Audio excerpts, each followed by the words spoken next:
দর্শক, গত রাতভর যমুনার সামনে, যমুনার পাশে, যমুনার চতুর্দিকে কি হয়েছে, কি হচ্ছিল, কি হতে চলেছে, ওসমান হাদি হত্যাকাণ্ডের বিচার চেয়ে নতুন করে যমুনার সামনে জড়ো হয়েছেন আমরা দেখেছি ইনকিলাব মঞ্চের কর্মীরা। তাদের সমর্থনে অনেকেই গিয়েছে।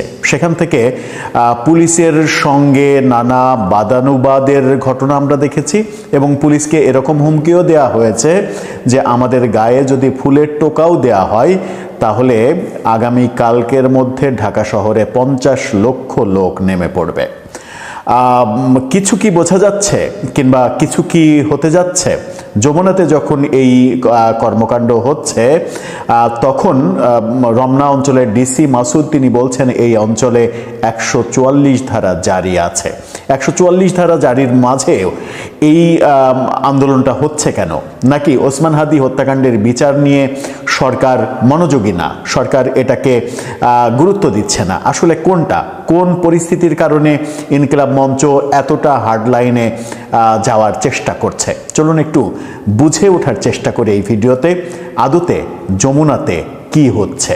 থাকবেন দর্শক। বলছিলাম যমুনাতে কি হচ্ছে এটা নিয়ে রাতভর শঙ্কা তৈরি হয়েছে এবং শেষ পর্যন্ত পরিস্থিতিটা কোন দিকে যাচ্ছে সেটা বুঝে ওঠাটা মুশকিল।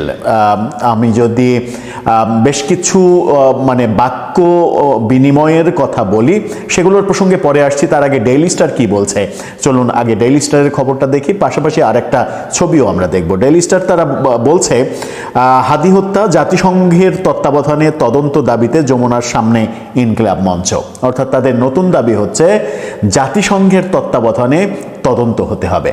তার মানে বর্তমান সরকারের যে তদন্ত প্রক্রিয়া সেই তদন্ত প্রক্রিয়াতে তারা আস্থা রাখতে পারছে না, বর্তমান সরকারকে আস্থার মধ্যে তারা রাখছে না। এবং এরকম কথাও বলা হয়েছে বর্তমান সরকারের ভেতরেই কিছু লোকজন ঢুকে রয়েছে যারা ওসমান হাদির এই হত্যাকাণ্ডের বিচার হোক এটা নাকি চান না। ডেইলি স্টার যেটা বলছে সেটা হচ্ছে যে প্রত্যক্ষদর্শীরা জানান শুরুতে ইনকিলাব মঞ্চের 8 থেকে 10 জন নেতাকর্মী কর্মসূচিতে অংশ নেন। তাদের মধ্যে ছিলেন ইনকিলাব মঞ্চের সদস্য সচিব আব্দুল্লাহ আল জাবের, ঢাকা বিশ্ববিদ্যালয়ের ডাকসুর মুক্তিযুদ্ধ এবং গণতান্ত্রিক আন্দোলন বিষয়ক সম্পাদক সেই আলোচিত জুমা এবং হাদির স্ত্রী রাবিয়া ইসলাম শম্পা। কর্মসূচি থেকে আব্দুল্লাহ আল জাবের সাংবাদিকদের বলেন, নিরাপত্তা বিঘ্ন হতে পারে এই বিবেচনায় আমরা অল্প কয়েকজন মানুষ এসেছি, আমরা চাইলে আরও মানুষ আনতে পারতাম। প্রধান উপদেষ্টার আশ্বাস না পাওয়া পর্যন্ত শহীদ ওসমান হাদির স্ত্রীকে নিয়ে আমরা অপেক্ষা করছি, বিচারের পরিপূর্ণ আশ্বাস না পেলে আমরা অবস্থান কর্মসূচি ছেড়ে যাব না। তিনি আরো বলেন, হাদি হত্যার ঘটনা নিয়ে জাতিসংঘের অধীনে একটা নিরপেক্ষ তদন্ত শুরুর ঘোষণা না দেওয়া পর্যন্ত আমরা এই কর্মসূচি ছেড়ে যাব না। ইন্টারকন্টিনেন্টাল হোটেলের সামনে আরও 40 থেকে 50 জনকে সেই সময় সন্ধ্যার দিকে যখন শুরু হয় তখন অপেক্ষা করতে দেখা যায়। এই খবরগুলো যেটা বলছে ডেইলি স্টার, এই খবরের পরে আপনাদেরকে একটা ছবি দেখাতে চাই, যে ছবিতে আমরা দেখছি যে এনসিপির আলোচিত এমপি ক্যান্ডিডেট ঢাকা 8-এর নাসিরউদ্দিন পাটোয়ারি তিনিও ওখানে যোগ দিয়েছেন। সে ছবিটা দেখে নিন। জাবেরের সামনে তিনিও বসে আছেন এবং তিনি যোগ দিয়েছেন, এরকম একটা খবর বিভিন্ন গণমাধ্যমে এই ছবি প্রকাশিত হচ্ছে। রমনা অঞ্চলের ডিসি মাসুদ জাবেরকে অনেক বোঝানোর চেষ্টা করেছেন যে এটা এখানে অনেক ব্যাপার আছে, এটা 144 ধারা জারি করা এলাকা, এখানে ইচ্ছা করলে যা ইচ্ছা তাই করা যায় না, আমাদের উপরের নির্দেশে চলতে হয়, যদি আপনারা এই জায়গাটা না ছাড়েন তাহলে একটা সময় হয়তো আমাদেরকে বল প্রয়োগ করতে হবে। পাল্টা জাবের যেটা বলেছেন ডিসি মাসুদকে সেটা হচ্ছে যে কি করবেন, সর্বোচ্চ আমাদেরকে লাঠিপেটা করবেন, জল কামান আনবেন, জল কামান এনে আমাদের উপরে জল কামান মারবেন। ডিসি মাসুদ তখন বলেন, এই মাত্র কয়েকজন মানুষের জন্য তো জল কামান লাগে না। তখনই ভয়ঙ্কর কথাটা জাবের বলেছেন যে কত মানুষ হলে জল কামান আনা যায় আপনি সেটা বলেন, 2 ঘন্টার মধ্যে আপনি যত মানুষের কথা বলবেন তত মানুষ যদি আনতে না পারি তাহলে আমি এই জায়গা ছেড়ে দেব। এবং জাবেরকে এরকম হুঙ্কারও দিতে আমরা দেখেছি যে তাদের গায়ে যদি ফুলের টোকাও দেয়া হয়, অর্থাৎ 144 ধারা ভেঙে তারা ওখানে সমাবেশ করছে এবং মিছিল করেছে, স্লোগান দিয়েছে, এই ব্যাপারগুলো আমরা দেখেছি। কিন্তু তিনি হুঙ্কার দিয়েছেন যে যদি তাদের গায়ে ফুলের টোকা দেয়া হয় তাহলে কালকের মধ্যেই, অর্থাৎ গত রাতে যেটা বলেছেন যে যেটা আজকের মধ্যে হবে, তিনি বলছেন যে কালকের মধ্যে 50 লক্ষ লোক ঢাকায় জমায়েত করা হবে, তখন সরকার বিপদে পড়ে যাবে। মানে একটা সরকার বিরোধী একটা ব্যাপার আমরা দেখছি। মানে ডিসি মাসুদের সঙ্গে এই যে তর্ক বিতর্ক, কত লোক আপনার প্রয়োজন, কত লোক হলে আপনার জলকামান আনা সম্ভব হবে, আপনি 2 ঘন্টার নোটিশ দেন, 2 ঘন্টার মধ্যে তত লোক যদি হাজির করতে না পারি তাহলে জায়গা ছেড়ে দেব। এবং সেখান থেকে এরকম আহ্বানও জানানো হয় যে যমুনার আশেপাশে যতগুলো রাস্তা রয়েছে সব রাস্তা যেন ওসমান হাদির সমর্থকরা তারা যেন বন্ধ করে দেয়, বন্ধ করে প্রতিবন্ধকতা তৈরি করে, সেখানে যেন সমাবেশ করে, এরকম ঘোষণাও আমরা দেখেছি। রাতভর একটা আলোচনা সামাজিক যোগাযোগ মাধ্যমে ছিল, সেটা হচ্ছে যে ওসমান হাদির বিচারের ব্যাপারে সরকারের দিকে সন্দেহের তীর ছুঁড়ে দেওয়ার অর্থ কি। সরকার তো এই ব্যাপারে খুবই মানে সচেতন এবং খুবই উদ্যোগী, এবং সরকার ওসমান হাদিকে ওন করে। সরকার ওসমান হাদিকে এতটাই ওন করে যে ওসমান হাদির কবর পর্যন্ত সরকার দিতে রাজি হয়েছে।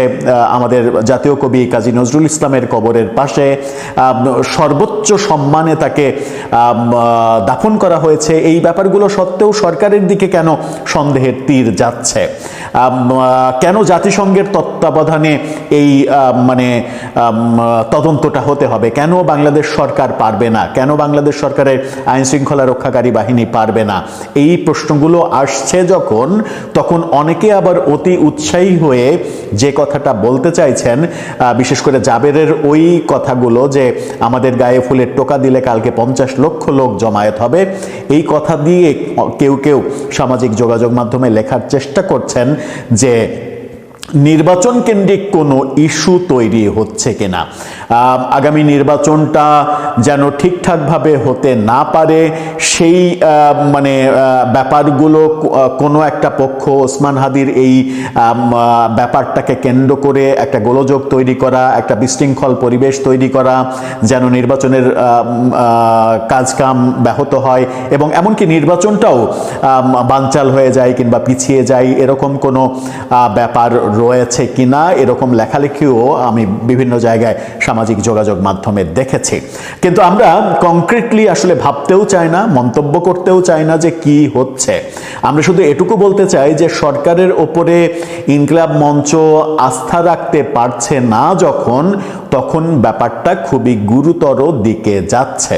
তারা কি সরকারের উপরে আস্থা রাখতে পারছে না, নাকি কোনো একটা পক্ষ থেকে তাদেরকে বলা হচ্ছে যে সরকারের উপরে আস্থা রাখতে পারছি না, এই ব্যাপারটাকে প্রতিষ্ঠিত করতে পারলেই একটা অবস্থা ক্রিয়েট হবে যে ব্যাপারটা এরকম দ্বন্দ্বের মধ্যে যাবে যে হাদি হত্যাকাণ্ডের বিচার আগে নাকি নির্বাচন আগে, কোনটা প্রায়োরিটি? ইনকিলাব মঞ্চের কাছে তো অবশ্যই হাদি হত্যাকাণ্ডের বিচারের ব্যাপারটা প্রায়োরিটি, এবং তারা চায় যে এই সরকারের আমলেই, তাদের প্রধান দাবি ছিল যে এই সরকারের আমলেই এই বিচারের রায় ঘোষিত হবে। কিন্তু এখন পর্যন্ত তদন্তই শেষ হয়নি। একবার চার্জশিট জমা দেওয়া হয়েছে, কিন্তু সেখানে ভুল থাকায় পুনরায় আবার তদন্তের ব্যাপার আমরা দেখেছি। সুতরাং এই সরকারের আমলে যে বিচার প্রক্রিয়া শুরুই হচ্ছে না, এটা মোটামুটি নিশ্চিত করেই বলা যায়। সেই ইস্যুটাকে নিয়ে মানে ইনকিলাব মঞ্চ না, তৃতীয় কোনো পক্ষ কিংবা তৃতীয় কোনো স্বার্থান্বেষী গোষ্ঠী যারা এই ঘটনার মাধ্যমে নির্বাচনকে প্রলম্বিত করা, নির্বাচনকে বিলম্বিত করার একটা চেষ্টা করতে পারে যাতে তাদের স্বার্থ উদ্ধার হতে পারে, সেরকম কোনো তৃতীয় পক্ষ কি এর সঙ্গে জড়িত রয়েছে? আদতে হচ্ছেটা কি? দর্শক, আপনি কি ভাবতে পারছেন আদতে হচ্ছেটা কি? আজকে 6 তারিখ, বেশ কয়েকদিন থেকে এই জানুয়ারির শেষের দিক থেকেই আলোচনা হচ্ছিল যে ফেব্রুয়ারির 6, 7, 8 তারিখের মধ্যে কোনো একটা ক্যাওয়াজ তৈরি হতে পারে, রাজনৈতিক ক্যাওয়াজ তৈরি হতে পারে, যে ক্যাওয়াজটাকে কেন্দ্র করে নির্বাচনকে প্রশ্নবিদ্ধ করার ব্যাপারগুলো সামনে চলে আসতে পারে। সেগুলোর কি একটা লক্ষণ দেখা যাচ্ছে, নাকি স্রেফ এটা একটা একটা চাওয়া, একটা প্রত্যাশা? সেটাই আমরা প্রথমবারের মতো ওসমান হাদির স্ত্রীকে রাস্তায় নামতে দেখেছি, যদিও তিনি গণমাধ্যমে কথা বলেননি, চেহারা দেখাননি, হিজাব পরেছিলেন, বোরখা পরেছিলেন, তার সামনে যে ফেস্টুন ছিল ফেস্টুন দিয়ে নিজের মুখ সবসময় ঢেকে রেখেছেন, কিন্তু তিনি উপস্থিত ছিলেন। কোনো কি বার্তা দিচ্ছে এই ব্যাপারটা? দর্শক, আপনার মন্তব্য এ ব্যাপারে জানিয়ে লিখতে পারেন। 5ই আগস্টের ভয় দেখায় আর লাভ নেই। আসলে হাসনাত আব্দুল্লাহ বলতেছেন যে প্রশাসন মানুষের বিরুদ্ধে গেলে আবার 5ই আগস্ট নেমে আসবে। 5ই আগস্ট একটা অভ্যুত্থানের দিন, একটা সুন্দর পরিবর্তনের দিন। এটা কি হুমকি ধামকি দেওয়ার দিন নাকি? আমার খুব কষ্ট হয় যারা এটার মানে রচয়িতা, তারা নিজেরাই যদি এইটাকে এইভাবে যেখানে সেখানে ইউজ করে, যে প্রশাসন মানুষের বিরুদ্ধে গেলে আবার 5ই আগস্ট নেমে আসবে, এটা মানেটা কি? ভয় দেখানো, ভয় দেখানো কাজ। 5ই আগস্টের 12টা কারা বাজাইছে? এটা তো অলরেডি 12টা বাজে গেছে। এটা আসবে না আর, 5ই আগস্ট আসবে না, অন্য আগস্ট আসবে। কারণ 5ই আগস্টের যে চেতনা, এই চেতনার এখন জামাতের গর্ভে বিলীন হয়ে গেছে। একটা মানুষের স্বপ্ন যেটা ছিল, এটা দুঃস্বপ্নে পরিণত হয়েছে। ওই যে দলের নেতা হাসনাত আব্দুল্লাহ, ওই দলেরই অনেক নেতা রিভোল্ট করে চলে আসছে যে তারা 5ই আগস্টের চেতনার সাথে নেই। 5ই আগস্টের চেতনা এমন একটা চেতনা ছিল, যে চেতনা সংগঠিত করতে তখন জামাত বিএনপি লাগেনি, তারা পেছনে চলে গেছিল। সামনে যারা আসলো তারা নিজেরা এখন পিছনে চলে গেছে। চেতনা থাকলো কোথায়? থাকলো 5ই আগস্টের পর যেই জুলুম নির্যাতন নেমে আসছে সাধারণ মানুষের উপর, লুটপাট, আইনের শাসনের বদলে বেআইনি শাসন, মব, তারপরে মানবাধিকার যেভাবে লঙ্ঘন হয়েছে, যেভাবে জ্বালাও পোড়াও মববাজি হয়েছে, এটা কি থাকলো চেতনাবাজি? এই চেতনার ধারক কারা? আসলে এই চেতনাটা সাধারণ মানুষের ভেতরে আছে। যারা এখন এটা নেতৃত্ব দিছে তারা শেষ, তারা সরে গেছে। দেখেন না, ওই মুক্তিযুদ্ধের চেতনা আওয়ামী লীগ এখন যত বলে মানুষ আর উল্টা দিকে হাঁটতে থাকে, বিশ্বাস করে না। 5ই আগস্ট নিয়ে যারা নাড়াচাড়া যত বেশি তারা করবে, তত বেশি দূরে সরে যাবে মানুষ, থাকবে না। হ্যাঁ, 5ই আগস্ট মানুষের একটা আবেগ ভালোবাসার জায়গা, সেটা সবসময় থাকবে। কিন্তু এইটা নিয়ে যারা ব্যবসা করছে, বলে না জুলাই চেতনার নিয়ে ব্যবসা করা, সত্যি তাই। এই 5ই আগস্ট বলে বলে সবাইকে সন্তুষ্ট করে যা করা হলো, কি পরিবর্তন হয়েছে একটা বলেন তো? শুধু শেখ হাসিনা ক্ষমতায় নেই, আওয়ামী লীগ ক্ষমতায় নেই, তাতে কি আছে? শেখ হাসিনা ভয় ছিল, তাই তো? এখন ভয় নেই, এখন মবের ভয় নেই, যে কোনো মানুষই এখন ভয় পায়। আইন শৃঙ্খলা পরিস্থিতির উন্নতি হয়েছে? হয়নি। দ্রব্যমূল্য নিয়ন্ত্রণ হয়েছে? হয়নি। চাঁদাবাজি, রাহাজানি, এগুলো বন্ধ হয়েছে? হয়নি।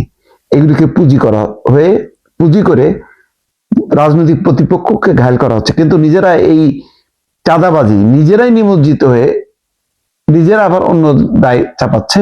কিন্তু এটা নিয়ন্ত্রণের কোনো সামাজিক উদ্যোগ, তরুণদের যেই উদ্যোগগুলো, যেটা আমরা ট্রাফিক নিয়ন্ত্রণের পরে দেখলাম 5ই আগস্টের পর, সেই উদ্যোগগুলো আর নাই। ঢাকা বিশ্ববিদ্যালয় সহ সমস্ত বিশ্ববিদ্যালয় থেকে খতম হয়ে গেছে। বরং এখন দেখা যাচ্ছে যে এইসব ছাত্র সংসদ যেগুলি নির্বাচিত হলো, এগুলি রাজনৈতিক কাজে ব্যস্ত। এগুলি জামাতের থেকেও বেশি জামাত হয়ে তারা নির্বাচনী প্রচার, কিভাবে দাড়ি পাল্লা জিতবে, তার কাজে নেমে গেছে। কোথায় ছাত্রদের কল্যাণ? শিক্ষকরা ভয় পাচ্ছে, শিক্ষকদেরকে জিম্মি করা হয়েছে, প্রশাসনকে জিম্মি করা হয়েছে। আগে যা যা হইতো তার দ্বিগুণ তিনগুণ হয়েছে। ওই যে বলছে না, আগে 1 লাখ টাকা ঘুষ দিলে এখন 10 লাখ টাকা সেখানে লাগতেছে। কিসের 5ই আগস্ট? 5ই আগস্টের বরং মানুষের মধ্যে আস্তে আস্তে ওই 5ই আগস্টের নাম, জুলাই আন্দোলনের নাম শুনলে মানুষ ক্ষুব্ধ হচ্ছে। মানুষের ক্ষোভ বহিঃপ্রকাশ সবসময় হয় না, হঠাৎ করে বিস্ফোরণ হয়, যেমন শেখ হাসিনার বিরুদ্ধে পুঞ্জীভূত ক্ষোভ 5ই আগস্ট বিস্ফোরিত হয়েছে, তেমনি 5ই আগস্টের যারা উদ্যোক্তা, তাদের যেই অনিয়ম, তাদের যে নির্যাতন, তাদের বিরুদ্ধে মানুষের যে ক্ষোভ, সেটা বিস্ফোরিত হবে। 5ই আগস্টের যারা উদ্যোক্তা, তাদের নেতৃত্বে আর বিপ্লব হবে না, ওইটা শেষ। ওইটা রীতিমতো জবাই করে ওইটা কোরবানি হয়ে গেছে। এখন আর একটা হবে, কিন্তু যারা 5ই আগস্টের নাম বলবে তাদের বিরুদ্ধে হবে, মনে রাখবেন।